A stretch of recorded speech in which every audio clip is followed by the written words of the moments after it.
നമസ്കാരം. ഈ വീഡിയോ ഒരു അപ്രസക്തമായ ഒരു വീഡിയോ ആണ്. പക്ഷെ തിരുവനന്തപുരത്തുള്ള നന്ദകുമാർ എന്ന വ്യക്തിയെ സംബന്ധിച്ചിടത്തോളം ഈ വീഡിയോ അദ്ദേഹം കാത്തിരിക്കുകയാണെന്ന് എനിക്കറിയാം. അതുകൊണ്ടാണ് ഈ വീഡിയോ ഇന്ന് തന്നെ ചെയ്യാമെന്ന് കരുതിയത്. ഇന്ന് രാവിലെ മുതൽ ഈ വീഡിയോ റെക്കോർഡ് ചെയ്യുന്ന സമയം വരെ, മറ്റു വീഡിയോകളൊക്കെ റെക്കോർഡ് വെച്ചിട്ടുണ്ട്, അതൊക്കെ വഴിയെ വരും. ഈ വീഡിയോ റെക്കോർഡ് ചെയ്യുന്ന സമയം വരെ നന്ദകുമാർ തീ തന്നെയാണ്. ഈ വീഡിയോ വരുന്നത് പ്രതീക്ഷിച്ചിരിക്കുകയാണെന്ന് എനിക്കറിയാം. നന്ദകുമാർ മാത്രമല്ല, ഇത് അനുഭവിക്കുന്നത് ഇതുപോലെ സോഷ്യൽ മീഡിയയിൽ വിളയാടുന്ന ഒരുപാട് നന്ദകുമാർമാർ വേറെയുണ്ട്. എന്താണ് വസ്തുത എന്ന് മനസ്സിലാക്കാതെ, ആരാണ് മറുവശത്തുള്ളതെന്ന് മനസ്സിലാക്കാതെ, അവനവന്റെ വ്യക്തിത്വവും അവനവന്റെ സ്വഭാവ ഗുണങ്ങളും മറ്റുള്ളവർ മനസ്സിലാക്കുന്നത് എങ്ങനെയാണ് എന്ന് തിരിച്ചറിയാതെ സോഷ്യൽ മീഡിയയിൽ പ്രതികരിക്കുന്നവർ. ഫേസ്ബുക്കിലാണ് അത് കുറച്ച് കൂടുതൽ. ഫേസ്ബുക്കിൽ നമ്മുടെ വീഡിയോകളുടെയൊക്കെ താഴെ വരുന്ന കമന്റുകൾ, തെറി കമന്റുകൾ, മുട്ടൻ തെറി കമന്റുകൾ നോക്കിയാൽ ഫേക്ക് പ്രൊഫൈലുകളിൽ നിന്നാണ് അത്തരത്തിൽ വരുന്നത്. സത്യത്തിൽ ഫേക്ക് പ്രൊഫൈൽ ആയാലും അവരുടെ മനോവികാരങ്ങളെയാണ് അതിനകത്ത് പ്രതിഫലിപ്പിക്കുന്നത് എന്നതുകൊണ്ട് തന്നെ അവരുടെ മനസ്സ് എത്രത്തോളം വികലമായിരിക്കുന്നു, അല്ലെങ്കിൽ മനോരോഗം എത്രത്തോളം വളർന്നിരിക്കുന്നു എന്നാണ് ഞാൻ ചിന്തിക്കുന്നത്, അല്ലെങ്കിൽ എന്നെ പോലുള്ളവർ ചിന്തിക്കുന്നത്. അതിന് പ്രതികരിക്കാൻ നിന്ന് കഴിഞ്ഞാൽ ശരിയാവില്ല എന്നതുകൊണ്ട് തന്നെ അത് പ്രതികരിക്കാറില്ല. വെറുതെ പ്രകോപിപ്പിച്ചിട്ട് കാര്യമില്ല. കാരണം പ്രൊഫൈലാണ് എന്നുണ്ടെങ്കിൽ നമുക്ക് എന്തെങ്കിലും ചെയ്യാം. ഇത് പ്രൊഫൈല് ലോക്ക് ചെയ്ത് വെക്കുക. ആളെ കണ്ടെത്താൻ പറ്റാഞ്ഞിട്ടല്ല, ആളെ നമ്മൾ കണ്ടെത്തുന്നുണ്ട്, ആരാണെന്ന് മനസ്സിലാകുന്നുണ്ട്. ഇന്നും അത് തന്നെ. നന്ദകുമാർ എന്ന ഒരു വ്യക്തി തിരുവനന്തപുരത്തുള്ള വ്യക്തിയാണ്. അയാൾ തിരുവനന്തപുരത്ത് എവിടെയാണെന്ന് എനിക്കറിയാം, എന്ത് തൊഴിലാണ് ചെയ്യുന്നതെന്നറിയാം, അയാൾ ഏത് ബാങ്കിലാണ് അക്കൗണ്ട് ഉള്ളതെന്നറിയാം, എത്ര രൂപ അക്കൗണ്ടിൽ ഉണ്ട് എന്നറിയാം. അങ്ങനെ സകലമാന വിവരം, A to Z വിവരങ്ങളും അന്വേഷിച്ചായിരുന്നു ഞാൻ ഇന്ന് രാവിലെ ഇറങ്ങിയത്. എല്ലാം കിട്ടിക്കഴിഞ്ഞു. അയാളെ ഇമെയിൽ ഐ ഡി അടക്കം എല്ലാം, സകല സ്ഥാപക ജംഗമ വസ്തുക്കളും കിട്ടി. അതിന് ആവശ്യമുണ്ടായിരുന്നു. കാരണം എൻ്റെ വാട്സപ്പിൽ ഒരു മെസ്സേജ് വന്നിരുന്നു. അദ്ദേഹത്തിന് അബദ്ധം പറ്റിയതാണ്. അദ്ദേഹത്തിന്റെ മാതാപിതാക്കൾക്ക് അയച്ച ഒരു മെസ്സേജ് ആയിരുന്നു. അത് വഴി തെറ്റി, നമ്പർ തെറ്റിയപ്പോൾ എൻ്റെ ഇൻബോക്സിലേക്ക് വന്നതാണ്. അങ്ങനെ ഇൻബോക്സിലേക്ക് വന്നത് സാധാരണഗതിയിൽ ഞാൻ മൈൻഡ് ചെയ്യാറില്ല. എൻ്റെ ഇൻബോക്സിലേക്ക് വരുന്ന മെസ്സേജിലേക്ക് നോക്കാറില്ല. മോശമാണെന്നുണ്ടെങ്കിൽ ഞാൻ ഡിലീറ്റ് ചെയ്ത് കളയലാണ് പതിവ്. ഒഴിവാക്കി കളയും. വെറുതെ നമ്മൾ എന്തിനാ ടെൻഷൻ അടിക്കുന്നത്. പക്ഷെ ആ മെസ്സേജിന് ഒരു പ്രത്യേകത ഉണ്ടായിരുന്നു. ആ പ്രത്യേകത ഉള്ളത് കൊണ്ട് തന്നെ ഞാൻ ഇറങ്ങി. അത് നന്ദകുമാറിനെ അറിയാം. ഞാൻ ആ പ്രത്യേകത ഇവിടെ പറയുന്നില്ല. നന്ദകുമാറിനെ കാത്ത് ഒരുപാട് വിരുന്ന് സൽക്കാരങ്ങൾ ഇനി ഇരിക്കുന്നുണ്ട്. ആ സൽക്കാരങ്ങൾ ഏറ്റുവാങ്ങാൻ നന്ദകുമാറിന്റെ ജന്മം ബാക്കി ആയതുകൊണ്ട് മാത്രം ഞാൻ അതിന്റെ കൂടുതൽ വിശദാംശങ്ങൾ പറയുന്നില്ല. വേണ്ട വിരുന്ന് ഒരുക്കിയിട്ടാണ് ഞാൻ ഈ വീഡിയോ ചെയ്യുന്നത്. അത് അതിന്റെ വഴിക്ക് നടക്കട്ടെ. ഞാനായിട്ട് ഇനി എന്റെ വക വിരുന്ന് എന്തായാലും ഞാൻ കൊടുക്കുന്നില്ല. ഇനി ഞാൻ എന്നെ കുറിച്ച് കുറച്ച് കാര്യങ്ങൾ പറയാം. എന്റെ പ്രിയപ്പെട്ട പ്രേക്ഷകർക്ക് എന്താണ് ഞാനെന്ന് മനസ്സിലാക്കാൻ ഇത് ഉപകരിക്കും. എത്ര പേര് കാണുമെന്ന് എനിക്കറിയില്ല, എന്നാലും ഒന്ന് അറിഞ്ഞിരിക്കണമല്ലോ. അതുകൊണ്ടാണ് സോഷ്യൽ മീഡിയയിൽ എനിക്കെതിരെ പ്രതികരിക്കുന്നുണ്ട്, ഒരു കുഴപ്പമില്ല. നിങ്ങൾ എങ്ങനെ പ്രതികരിച്ചാലും എനിക്ക് യാതൊരു പ്രശ്നമില്ല. പക്ഷെ അത് നിങ്ങളുടെ പ്രൊഫൈലിൽ നിന്നാണെന്നുണ്ടെങ്കിൽ അത്രയും സന്തോഷം. നിങ്ങളുടെ അഭിപ്രായം, നിങ്ങൾ ആത്മരോഷം നിങ്ങൾ പങ്കുവെക്കുന്നുണ്ട്. പക്ഷെ അത് തെറിവാക്കുകളോ മറ്റുള്ളവരുടെ മാതാപിതാക്കളെ ഏറ്റുന്ന വിധത്തിലുള്ള അത്രയും വൃത്തികെട്ട പദങ്ങളോ ഒക്കെ ആണെന്നുണ്ടെങ്കിൽ ഈ പറഞ്ഞ ആൾക്കാർ അവർക്ക് മാത്രമല്ല നിങ്ങൾക്കും ഉണ്ട് എന്നൊരു ബോധം നിങ്ങൾക്ക് ഉണ്ടായാൽ മതി. നിങ്ങളെ ആ വർത്തമാനങ്ങൾ നിങ്ങൾ നമ്മളെ വിളിക്കുമ്പോൾ അത് മറ്റുള്ളവർ കണ്ട് ആനന്ദപുളകിതരാകുമ്പോൾ ഒരു കാര്യം നിങ്ങൾ മനസ്സിലാക്കണം. ഈ പറയുന്ന മുഴുവൻ ആൾക്കാരും നിങ്ങളെ തിരിച്ചു വിളിക്കുന്നുണ്ട്. അതായത് നിങ്ങളുടെ മാതാപിതാക്കളിലേക്ക് ഇതിൽ എത്തുന്നുണ്ട് എന്ന് നിങ്ങൾ ഒന്നാമതായി മനസ്സിലാക്കണം. ഞാൻ എൻ്റെ പല വീഡിയോകളിലും ഇതിനു മുമ്പ് പറഞ്ഞിട്ടുണ്ട്, അത്തരത്തിലുള്ള യാതൊന്നും തന്നെ ഞാൻ എടുക്കാറില്ല. എനിക്ക് ആവശ്യമില്ലാത്തത് ഞാൻ അവർക്ക് തിരിച്ചു കൊടുക്കലാണ് പതിവ്.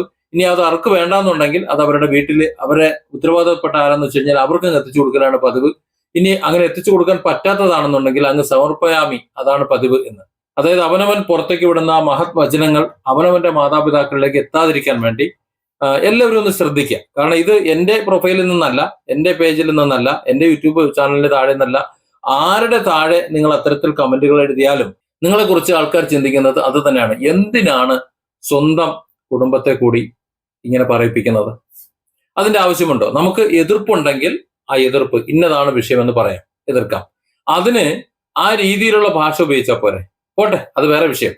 ഞാൻ എൻ്റെ ഒരു നിലപാട്, സഖാവ് പിണറായി വിജയനെ ഞാൻ വിമർശിക്കുന്നുണ്ട്. CPM പാർട്ടി എന്ന നിലയിൽ, മുഖ്യമന്ത്രി എന്ന നിലയിലാണ്. പിണറായി വിജയൻ എന്ന വ്യക്തി എന്ന പേരിൽ എനിക്ക് അദ്ദേഹത്തോട് ഒരു തരുമ്പ് വിമർശനം എനിക്കില്ല. കാരണം എനിക്ക് അദ്ദേഹത്തെ അറിയില്ല. അറിയാത്തത് കൊണ്ട് അമ്മാതിരിയുള്ള ഒരു പരിപാടിക്ക് ഞാൻ നിൽക്കൂല. മുഖ്യമന്ത്രി എന്ന നിലയിൽ, CPM-ന്റെ പാർട്ടി പ്രതിനിധി എന്ന നിലയിൽ ഞാൻ CPM-നെയും പിണറായി വിമർശിക്കുന്നതിന്റെ കാരണം, ഈ കഴിഞ്ഞ 10 വർഷം കൊണ്ട് ഈ നാട്ടിൽ സാധാരണക്കാരായ ജനങ്ങൾക്ക്, ഇവിടുത്തെ പൗരന്മാർക്ക് ജീവിക്കാൻ പറ്റാത്ത വിധം കടക്കണിയിലും സാമ്പത്തികമായിട്ടും സാമൂഹികമായിട്ടും ഒരു പശ്ചാത്തലം ഒരുക്കി നശികുശിയാക്കി ഇനി നരകിക്കാൻ ഒന്നുമില്ല എന്നുള്ളൊരവസ്ഥയിലേക്ക് ഈ നാട്ടിലെ ജനങ്ങളെ, സാധാരണക്കാരെ എത്തിച്ചു എന്നതാണ് ഈ 10 വർഷം കൊണ്ട് ഈ സർക്കാർ ചെയ്തു വെച്ചിട്ടുള്ള ഒരു ഗുണം. അതിനെ നഖശികാന്തം ഞാൻ എതിർക്കുന്നു, വിമർശിക്കുന്നു. എന്നാൽ അതേസമയം കേരളപ്പിറവിക്ക് ശേഷം ഇതുവരെ ഈ കഴിഞ്ഞ 10 വർഷം അടക്കമുള്ള കാലാവധി എടുക്കുകയാണെന്നുണ്ടെങ്കിൽ ഈ 10 വർഷത്തിന് മുമ്പ് വരെ എടുത്തിട്ടുള്ള ഈ കേരളത്തിൽ നടപ്പിലാക്കിയിട്ടുള്ള അടിസ്ഥാന വികസനങ്ങൾ, റോഡ്, പാലം, കെട്ടിടങ്ങൾ, ഇത് മൂന്നുമാണ് അടിസ്ഥാന വികസനങ്ങൾ. റോഡ്, പാലം, കെട്ടിടങ്ങൾ. ഈ വികസനങ്ങൾ ഈ കഴിഞ്ഞ 10 വർഷത്തിനുള്ളിൽ നടന്നതിന്റെ അത്ര മറ്റൊരു ഗവൺമെന്റിന്റെ കാലത്ത് നടന്നിട്ടില്ല. കഴിഞ്ഞ 10 വർഷം കൊണ്ട് ഇവിടെ അതിന് കിഫ്ബി ആയിക്കോട്ടെ, എന്ത് PO ആയിക്കോട്ടെ, കഴിഞ്ഞ 10 വർഷം കൊണ്ട് നടന്നിട്ടുള്ള ആ വികസന പ്രവർത്തനങ്ങൾ ഒരു കാരണവശാലും അതിനു മുമ്പുള്ള കാലഘട്ടങ്ങളിൽ എവിടെയും നടന്നിട്ടില്ല. ഇനി 20 കൊല്ലം എടുത്താലും നടന്നിട്ടില്ല, 30 കൊല്ലം എടുത്താലും നടന്നിട്ടില്ല. ആ അർത്ഥത്തിൽ പിണറായി സർക്കാർ നമ്പർ 1 തന്നെയാണ്, യാതൊരു സംശയമില്ല. ഇത് രണ്ടും എന്റെ അഭിപ്രായമാണ്. അതായത് നല്ലതിന് നല്ലത് എന്നും മോശത്തിന് മോശമെന്നും പറയലാണ് എന്റെ ശീലം. കഴിഞ്ഞ ഓണത്തിന് ഞാനൊരു വീഡിയോ ചെയ്തു. കിറ്റ് എന്ന് പറഞ്ഞുകൊണ്ട് ഞാനടക്കമുള്ളവർ വിമർശിച്ചുകൊണ്ടിരുന്നപ്പോൾ കഴിഞ്ഞ ഓണത്തിന് പിണറായി സർക്കാർ, ഈ സർക്കാർ കൊടുത്തിട്ടുള്ള ഓണക്കിറ്റ്, ആ ഓണക്കിറ്റിൽ ഒരു കിറ്റ് ഞാൻ തുറന്നു നോക്കി. ആ കിറ്റിന്റെ സഞ്ചി മുതൽ അതിന്റെ ഓരോ പ്രൊഡക്റ്റും എടുത്ത് കാണിച്ച് അതിന്റെ വെളിച്ചെണ്ണന്റെ വിവരം വരെ അത് ചെക്ക് ചെയ്ത് 100% അത് പ്യുവറാണ്, ഗുണമേന്മയുള്ള, കുറച്ച് കൊടുത്തിട്ടുള്ളെങ്കിലും ഗുണമേന്മയുള്ള നല്ല ഉൽപ്പന്നമാണ് കൊടുത്തത് എന്ന് സത്യസന്ധമായി വീഡിയോ ചെയ്ത ഒരാളാണ് ഞാൻ. അതിന് തൊട്ടു മുമ്പത്തെ വീഡിയോ പക്ഷേ CPM-നെ വിമർശിക്കുന്നതാകാം. അതായത് നല്ലതിനെ നല്ലത് എന്നും മോശത്തെ മോശം എന്നും പറഞ്ഞ് തന്നെയാണ് വീഡിയോ ചെയ്യുന്നത്. രാഹുൽ മാങ്കൂട്ടത്തെ സപ്പോർട്ട് ചെയ്ത് വീഡിയോ ചെയ്യുമ്പോഴും രാഹുൽ മാങ്കൂട്ടത്തെ സപ്പോർട്ട് ചെയ്യുന്നത് അയാൾ ചെയ്തു എന്ന് അയാൾ തന്നെ അവകാശപ്പെടുന്ന അല്ലെങ്കിൽ അംഗീകരിച്ചിട്ടുള്ള വിഷയത്തെ അല്ല ഞാൻ സപ്പോർട്ട് ചെയ്യുന്നത്. അത്തരം പ്രവൃത്തികളെ ഒരു പൊതുപ്രവർത്തകൻ എന്ന നിലയിൽ അദ്ദേഹം ചെയ്യാൻ പാടില്ലാത്തതായിരുന്നു. അതിനോട് 1% പോലും പൊരുത്തപ്പെടാൻ കഴിയില്ല എന്ന് തന്നെയാണ് ഇപ്പോഴും എന്റെ വാദം എന്ന് പറയുന്നത്. ആ രീതിയിൽ തന്നെയാണ് എന്റെ അഭിപ്രായം. അതേസമയം അത് ഇന്ത്യയിലെ നിയമവ്യവസ്ഥയിലെ നിയമ സംവിധാനങ്ങൾ അനുസരിച്ച് അത് കുറ്റകരമായ ഒരു കാര്യമല്ല, തെളിയിക്കാൻ കഴിയില്ല, ആളെ ശിക്ഷിക്കില്ല. അങ്ങനെ നോക്കുമ്പോൾ അത്തരത്തിലുള്ള ഒരു വ്യക്തിയെ രാഷ്ട്രീയമായി ഇത്തരത്തിൽ അപമതിക്കുന്നതിനോട് ഞാൻ യോജിക്കുന്നില്ല. അതാണ് എന്റെ വിയോജിപ്പ് എന്ന് പറയുന്നത്. അല്ലാതെ അയാൾ ചെയ്ത പ്രവൃത്തിയെ ന്യായീകരിക്കുന്നു എന്നല്ല അതിനർത്ഥം. ഇതാണ് എന്റെ ഒരു നിലപാടെന്ന് പറയുന്നത്. അത് CPM-നെ സംബന്ധിച്ചാലും കോൺഗ്രസിനെ സംബന്ധിച്ചാലും നരേന്ദ്രമോദി സർക്കാരിനെ സംബന്ധിച്ചാലും അത് തന്നെ.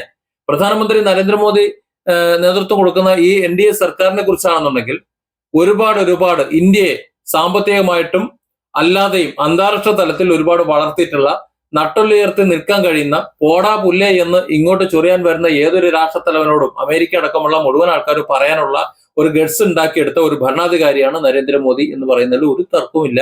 ഞാനത് 100% അംഗീകരിക്കുന്നതാണ്. ഇതുവരെ സാധിച്ചിട്ടില്ല. ഇതിന് മുമ്പുണ്ടായിരുന്ന സർക്കാരൊക്കെ ആണെന്നുണ്ടെങ്കിൽ, അതായത് NDA സർക്കാരിന് മുമ്പുള്ള സർക്കാരാണെന്നുണ്ടെങ്കിൽ, ഇന്ത്യയിൽ എന്തെങ്കിലും ഒരു വിഷയം ഉണ്ടെന്നുണ്ടെങ്കിൽ, ഇന്ത്യ പാകിസ്ഥാനും തമ്മിലൊരു അടി ഉണ്ടെന്നുണ്ടെങ്കിൽ ഇന്ത്യ നേരെ അമേരിക്കയോട് പറയും, അമേരിക്ക പാകിസ്ഥാനോട് പറയും, പാകിസ്ഥാൻ അമേരിക്കയോട് പറയും, അമേരിക്ക ഇന്ത്യയോട് പറയും. ഇങ്ങനെയായിരുന്നു കളി മുഴുവൻ.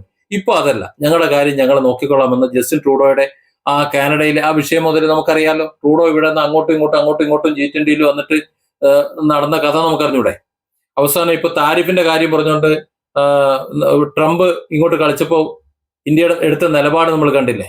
അങ്ങനെ ഓരോ കാര്യങ്ങളിലും അവസാനം ഇന്ത്യയെ നിയന്ത്രിക്കുന്നത് ഞങ്ങളാണ് എന്ന് സ്ഥാപിക്കാൻ വേണ്ടി പച്ച നുണകൾ ഇറക്കേണ്ടി വരുന്നു ട്രംപിന്. അപ്പോൾ അത്തരത്തിൽ അറബ് രാജ്യത്തായാലും മറ്റെവിടെയായാലും ഇന്ത്യക്ക് ഇന്ത്യയുടേതായ ഒരു സ്ഥാനം ഉറപ്പിച്ചെത്തുന്ന മറ്റൊരു സർക്കാരില്ല. എന്നാൽ അതേ സ്ഥാനത്ത് തന്നെ എനിക്ക് അതേ സർക്കാരിനോട് ഒരു ആക്ഷേപം പറയാനുള്ളത്, നമ്മുടെ ഇന്ത്യയിലെ മൊത്തത്തിലുള്ള 340 കോടി ജനങ്ങളിൽ ചെറിയൊരു പക്ഷം മാത്രമാണ് ഇന്നത്തെ ഈ സാമൂഹിക വ്യവസ്ഥയിൽ ജീവിക്കുന്നത്. ബാക്കിയുള്ളവർ ജാമ്പവന്റെ കാലത്ത് ജീവിക്കുന്നവരാ. അവരെ വർഗീയത പറഞ്ഞുകൊണ്ട്, വിഷം ഇറക്കി വിട്ടുകൊണ്ട്, ജാതിയുടെ മതം അല്ലെങ്കിൽ ഹിന്ദു മുസ്ലിം വിഭാഗീയത പറഞ്ഞുകൊണ്ട്, ബീഫിന്റെ കാര്യം പറഞ്ഞുകൊണ്ട്, അല്ലെങ്കിൽ മറ്റെന്തിനെങ്കിലുമൊക്കെ കാര്യങ്ങൾ പറഞ്ഞുകൊണ്ട് വോട്ട് പിടിച്ച് അധികാരത്തിലേറേണ്ട ഒരു ഗതികേട് ആ പാർട്ടിക്കുണ്ട്. അല്ലെങ്കിൽ ആ പാർട്ടി നേതാക്കൾ അത് ചെയ്യുന്നുണ്ട്, അല്ലെങ്കിൽ അവരുടെ അണികൾ അത് ചെയ്യുന്നുണ്ട്, തിരുത്തുന്നില്ല. ഇനി നേതാക്കന്മാരോ ഇനി പാർട്ടിയോ അത് അറിയില്ലെങ്കിൽ തന്നെ അണികൾ അങ്ങനെ പറയുമ്പോൾ അത് ചെയ്യരുത്, ഇവിടുത്തെ മുസ്ലിങ്ങളും കൂടി ചേർന്നാണ് ഈ രാജ്യത്തിന് സ്വാതന്ത്ര്യം നേടുന്നത്, ഇന്ത്യ എന്ന് പറയുന്നത് ഹിന്ദുക്കൾക്കും മുസ്ലിങ്ങൾക്കും ക്രിസ്ത്യാനികൾക്കും അടക്കമുള്ള ഇന്ത്യയെ സ്നേഹിക്കുന്ന, ഇന്ത്യ ഹൃദയത്തിലേറ്റുള്ള സകലമാന മനുഷ്യരുടെ രാജ്യമാണ്. അതുകൊണ്ട് അവരെ മാറ്റി നിർത്താനോ അവരുടെ ആരാധന സ്വാതന്ത്ര്യത്തെ തടസ്സപ്പെടുത്താനോ അല്ലെങ്കിൽ അവരുടെ ഭക്ഷണ സ്വാതന്ത്ര്യത്തെ തടസ്സപ്പെടുത്താനോ അങ്ങനെ യാതൊന്നും പാടില്ല. അവർ നമ്മളുടെ കൂടെയുള്ള നമ്മുടെ സഹോദരങ്ങളാണ് എന്ന് എന്തുകൊണ്ട് പറഞ്ഞു കൊടുക്കുന്നില്ല? അത് പറഞ്ഞു കൊടുക്കേണ്ടതല്ലേ? പ്രത്യേകിച്ച് BJP എന്നൊരു പാർട്ടിയുടെ ഒപ്പമാണ് മൈനോറിറ്റി മോർച്ച എന്ന് പറയുന്ന ഒരു വിഭാഗം. മുസ്ലിങ്ങളാണ് അതിനകത്ത് കൂടുതൽ. മുസ്ലിം മൈനോറിറ്റി മോർച്ച, ജമാൽ സിദ്ദീഖി മുതൽ ഇങ്ങോട്ട് താഴേക്ക് വരുന്ന എത്ര വ്യക്തികൾ, കേരളത്തിലും എത്ര വ്യക്തികൾ. നമ്മൾ സലാം സാറൊക്കെ അതിന്റെ ഭാഗമായിട്ട് കേരളത്തിന്റെ തലവനായിട്ട് വരുന്ന ആളാണ്. അപ്പോൾ അത്തരത്തിൽ വലിയൊരു വിഭാഗം യഥാർത്ഥത്തിൽ എന്താണ് BJP, യഥാർത്ഥത്തിൽ എന്താണ് NDA എന്ന് മനസ്സിലാക്കിക്കൊണ്ട് ആ പാർട്ടിക്കൊപ്പം നിൽക്കുമ്പോൾ കേവല വോട്ടിന് വേണ്ടിയിട്ട് ചിലരൊക്കെ അങ്ങനെ പറഞ്ഞാലേ വോട്ട് ചെയ്യൂ എന്ന് ഉള്ളത് കൊണ്ട് അതൊരു ഗതികേടാണ്. അങ്ങനെ ഉള്ളത് കൊണ്ട് അത് തന്നെ പറഞ്ഞ് ഇനി നമുക്ക് വോട്ട് വാങ്ങാം എന്നത് മാറ്റി അവരെ വിദ്യാഭ്യാസപരമായിട്ടും അവരുടെ ആ മേഖലയിലെ വളർച്ച, സാമ്പത്തിക വളർച്ച, ഇപ്പൊ ഈ 10 വർഷം കൊണ്ട് പിണറായി സർക്കാർ ഇവിടെ ചെയ്തിട്ടുള്ളത് പോലെയുള്ള വളർച്ചകൾ ആ സ്റ്റേറ്റിലോ അതത് സ്റ്റേറ്റുകളിൽ ഉണ്ടാക്കണം. അതത് സ്റ്റേറ്റുകളിൽ ഉണ്ടാക്കി കഴിഞ്ഞാൽ സ്വാഭാവികമായിട്ടും അവിടെ ഉള്ളവരുടെ മനോനിലയും മാറും. വികസനങ്ങൾ വരുമ്പോൾ, കൂടുതൽ മെച്ചപ്പെട്ട സംവിധാനങ്ങൾ വരുമ്പോൾ സ്വാഭാവികമായിട്ടും മാനസികമായി ജനം അതിന്റെ പിന്നാലെ പോകും. അപ്പോ ഈ പറയുന്ന വർഗീയതയും ജാതി വിഭാഗീയതയും ഒക്കെ ഇറങ്ങിപ്പോയിട്ട് ഒരു മനുഷ്യനായി മാറാൻ പറ്റും. ആ ഒരു അവസ്ഥയിലേക്ക് എത്തിച്ചു കഴിഞ്ഞാൽ ഇന്ത്യ ഓക്കെ അല്ലേ? അപ്പോൾ ഈ ഒരു 2 കാര്യങ്ങളും ഞാൻ എന്റെ ചാനലിലൂടെ പറയുന്നുണ്ട്. അത് CPM-ന്റെ കാര്യമായാലും കോൺഗ്രസിന്റെ കാര്യമായാലും BJP-യുടെ കാര്യമായാലും മറ്റേതിന്റെ കാര്യമായാലും എന്റെ നിലപാട് അതാ. ഏതെങ്കിലും ഒരു രാഷ്ട്രീയ പാർട്ടിക്ക് വേണ്ടി നിലപാടെടുക്കുന്ന സുഖാനിക്കില്ല. ഒരു വീഡിയോയിൽ ചിലപ്പോൾ ഒരു കണ്ടന്റ്, ആ കണ്ടന്റ് അനുസരിച്ചായിരിക്കും പറയുക, അതിനെ ബേസ് ചെയ്തായിരിക്കും പറയുക. അടുത്ത വീഡിയോയിൽ മറ്റൊന്നിനെ കുറിച്ചാണെങ്കിൽ അഭിപ്രായം മാറും. അതാണ് പിണറായി സഖാവിന്റെ കാര്യം ഞാൻ പറഞ്ഞത്. 10 വർഷത്തെ ഇവിടുത്തെ അടിസ്ഥാന വികസനത്തെക്കുറിച്ച്, അതായത് അത്യാവശ്യം വേണ്ട വികസനമായ റോഡ്, പാലം, കെട്ടിടങ്ങൾ, ഇതേക്കുറിച്ച് നമ്മൾ പറയുകയാണെന്നുണ്ടെങ്കിൽ മലയാളിക്ക് അഭിമാനിക്കാൻ കഴിയുന്ന വലിയ വികസനമാണ് ഇവിടെ നടന്നിട്ടുള്ള കാര്യത്തിൽ ആർക്കാ സംശയം?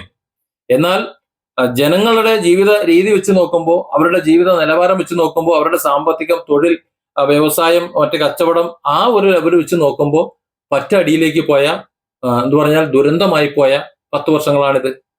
അപ്പൊ ഇതിൽ ഏതെങ്കിലും ഒരു വീഡിയോ കണ്ടിട്ട് അതിന് മുമ്പുള്ള വീഡിയോകളോ മറ്റു വീഡിയോകളോ ഒന്നും കാണാതെ അതിന് താഴെ അഭിപ്രായം പറയൽ സ്വാഭാവികം. പക്ഷെ അത്തരത്തിൽ അഭിപ്രായം പറയുമ്പോൾ എന്റെ വീഡിയോയുടെ തുടക്കത്തിൽ ഞാൻ പറഞ്ഞതുപോലെയുള്ള അനാവശ്യ പദപ്രയോഗങ്ങളും മറ്റു കാര്യങ്ങളും ഒക്കെ നിങ്ങൾ പ്രയോഗിക്കുമ്പോൾ നമുക്ക് വിഷമമൊന്നുമില്ല. കാര്യം നിങ്ങൾ നിങ്ങളുടെ രീതിയാണ് പറയുന്നത്. പക്ഷെ നിങ്ങൾ വിഷമിക്കുന്ന ഒരവസ്ഥ വരും, ചകഞ്ഞു പോകും ചില കേസുകളിൽ.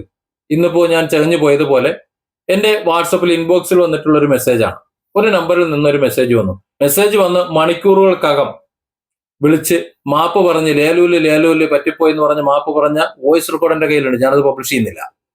കാര്യം അദ്ദേഹത്തെ മാനം കെടുത്താനോ അദ്ദേഹത്തെ ഈ പറഞ്ഞതുപോലെ മറ്റെന്തെങ്കിലും ആക്കാനോ ഞാൻ ഉദ്ദേശിക്കുന്നില്ല. മറ്റൊരു ദീപക്കാക്കാൻ ഞാൻ വിടുന്നില്ല. അദ്ദേഹം ജീവിക്കട്ടെ, അദ്ദേഹത്തിന് തെറ്റ് തിരുത്തി ജീവിക്കാൻ പറ്റുമെന്ന് ജീവിക്കട്ടെ. പക്ഷേ അദ്ദേഹത്തെ തേടി ചില നിയമ നടപടികൾ വരാൻ സാധ്യതയുണ്ട്. ഞാനായിട്ട് എടുക്കുന്ന നടപടിയല്ല, അല്ലാതെ തന്നെ മറ്റു ചിലയിടങ്ങളിൽ നിന്ന് നടപടി വരുന്നുണ്ട്. ആ നടപടികൾ അദ്ദേഹം നേരിടട്ടെ, അതിൽ ഞാൻ ഉത്തരവാദിയല്ല. ഇത്തരത്തിലുള്ള കാര്യങ്ങൾ മറ്റുള്ളവർക്ക് വരാൻ സാധ്യതയുണ്ട്. നമ്മൾ ആരെങ്കിലും എന്തെങ്കിലുമൊക്കെ വിളിച്ച് സായുജ്യം അടയുമ്പോൾ അതൊരു നല്ല കാര്യമാണ്, അല്ലെങ്കിൽ ഞാൻ വലിയ മിടുക്കനാണ് എന്ന് നിങ്ങളൊന്ന് കരുതരുത്. നിങ്ങളെക്കുറിച്ച് മറ്റുള്ളവർ കരുതുന്നത് എന്താണ് എന്ന് നിങ്ങളൊന്ന് ചിന്തിച്ചാൽ മതി. ഈ വിളിക്കുന്നതൊക്കെ നിങ്ങൾക്ക് കൂടി ബാധകമാണ്, നിങ്ങളുടെ വീട്ടിലേക്ക് എത്തുന്നുണ്ടെന്ന് ചിന്തിച്ചാൽ മതി. ചില കാര്യങ്ങളെങ്കിലും നിയമ നടപടികളായി നിങ്ങളിലേക്ക് എത്തുമ്പോൾ പിന്നെ കരഞ്ഞ് കാല് പിടിച്ചിട്ട് കാര്യമില്ല എന്നത് ഒന്ന് ഓർമ്മിച്ചാൽ മാത്രം മതി. Different angles. Don't forget to subscribe and support this channel.